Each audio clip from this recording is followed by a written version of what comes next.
რატომ გააწნა სახეში სილა ჟურნალისტმა და მედია მენეჯერმა მზია ამაღლობელმა ბათუმის პოლიციის უფროს ირაკლი დგებუაძეს. დღეს ბათუმის საქალაქო სასამართლოში პოლიციელზე თავდასხმაში ბარალდებული მზია ამაღლობელი საკუთარ პროცესზე მოწმის სტატუსით წარსდგა. დაკითხვისას მას მოწმის ტრიბუნასთან მისვლის შესაძლებლობა არ ჰქონია. ადვოკატების შუამდგომლობის მიუხედავად მოსამართლე ნინო სახელაშვილმა ამაღლობელი დაკავებულთათვის განკუთვნილ კაბინაში დატოვა. ამაღლობელის თქმით, მას დგებუაძისთვის სახეში სილის გაწვნა დაგეგმილი არ ჰქონია. მედია მენეჯერი ამბობს, რომ სილის გაწვნა დგებუაძის შეურაცხმყოფელ დამამცირებელ უპასუხისმგებლო თავკერძა კომუნიკაციაზე იმპულსური რეაქცია იყო. დარტყმის შემდეგ მზია ამაღლობელი სამმართველოს შენობაში შეიყვანეს. როგორც მედია მენეჯერი იხსენებს, დგებუაძე მასთან ოთახში რამდენჯერმე ყვირილით შევარდა. სამმართველოს შენობაში რომ შემიყვანეს პირველივე ოთახში შემაგდეს. როგორ აგიხსნათ, ოთახის კარი ჩემი შეგდებით გაიხსნა. ვიწრო ოთახი იყო. ცოტა ხანში ვიღაც ახალგაზრდა შემოვარდა ყვირილით, გინებით. მიყვიროდა როგორ დამარტყიო. მეორე შემოვარდნაზე უფრო შემოქმედებითად მაგინებდა, როგორც ქალს, თავი დამცირებულად რომ მეგრძნო. ყველა შემოვარდნაზე დგებუაძეს პოლიციელები მოჰყვებოდნენ და აჩერებდნენ, რომ ჩემთვის არ დაერტყა. ერთ-ერთ შემოვარდნაზე ახლოს მოვიდა ჩემთან, თავი ავწიე, სახეში შევხედე და ამ დროს შემაფურთხა. ნანობდა თუ არა მზია ამაღლობელი დგებუაძისთვის სილის გაწვნას, ეს კითხვა დღევანდელ სხდომაზე პროკურორმა თორნიკე გოგეშვილმა დასვა.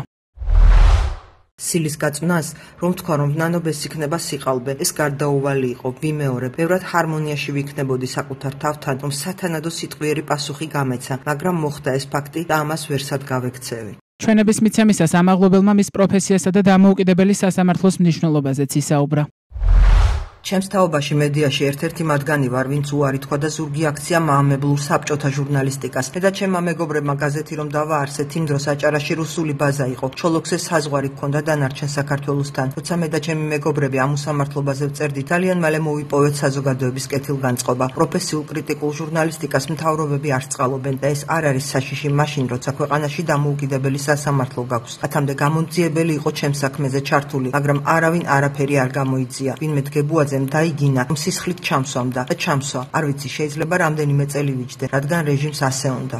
პროცესის მიმდინარეობისას ეზოდან ამაღლობელის მხარდამჭერი შეძახილები ისმოდა, რის გამოც დღის მეორე ნახევარში მოსამართლეს სახელაშვილმა დარბაზის შეცვლის გადაწყვეტილება მიიღო. მანამდე სახელაშვილმა ჟურნალისტ გელამ თილიშვილს დარბაზი დაატოვებინა. თილიშვილი მოსამართლისგან მიკროფონში საუბარს ითხოვდა, რადგან დარბაზში მოსამართლის ხმა პრაქტიკულად არ ისმოდა.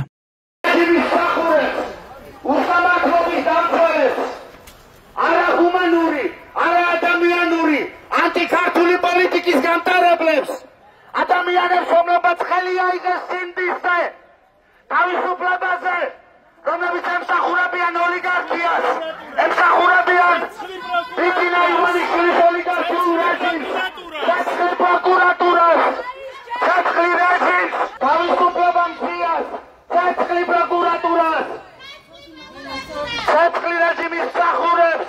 მზია ამაღლობელის 14 ივლისის სხდომას მხარდამჭერებთან ერთად ევროპული ქვეყნების 4 ელჩი და საერთაშორისო ორგანიზაციების რეპორტიორების საზღვრებს გარეშე ჟურნალისტთა დაცვის კომიტეტი და პრესის საერთაშორისო ინსტიტუტის წარმომადგენლები ესწრებოდნენ. საერთაშორისო ორგანიზაციების წევრები მედია მენეჯერის პროცესზე დასასწრებად საქართველოში საგანგებოდ ჩამოვიდნენ. მათი შეფასებით ამაღლობელი პოლიტპატიმარია და ის ჟურნალისტური საქმიანობის გამო ისჯება. რა მოხდა სასამართლო პროცესზე და რა იყო მნიშვნელოვანი მტკიცებულებათა კვლევისას, ამაზე სხდომიდან გამოსულმა ადვოკატმა მაიამ წარიაშვილმა ისაუბრა.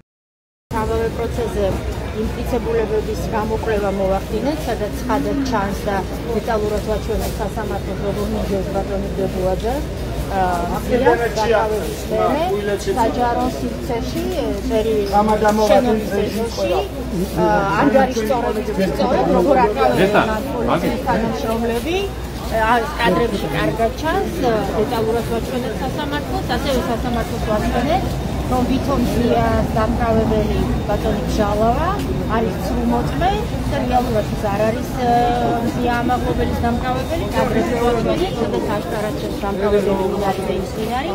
ცხადია, პოლიცია გამოძიებამ დამალა ერთი მთავარი, ასე ვთქვათ, ფიგურანტი ამ საქმეში, ის საიდუმლო პოლიციელი, ვინც აკავებს მზიას, მაგრამ სწორედ იმიტომ დაკრავა, რომ იგი დამალა გამოძიებამ, რომ იგივე პოლიციელი ნიხით აკავებს ასევე ბატონ დგებუაძეს, რომ იქვე არ გადასტურდა, რომ მიცემის შემთხვევაში ადგილი ჰქონდა თავდასხმას პოლიციის სამსახურებრივ საქმიანობასთან დაკავშირებით. არ გადასტურდა, ვიწვევი ბატონ თორნიკე. გაგიზიანებული სამსახურებრივ საქმიანობასთან. არ უთქვამს, გავსი არაფერი სასამართლო პროცესზე.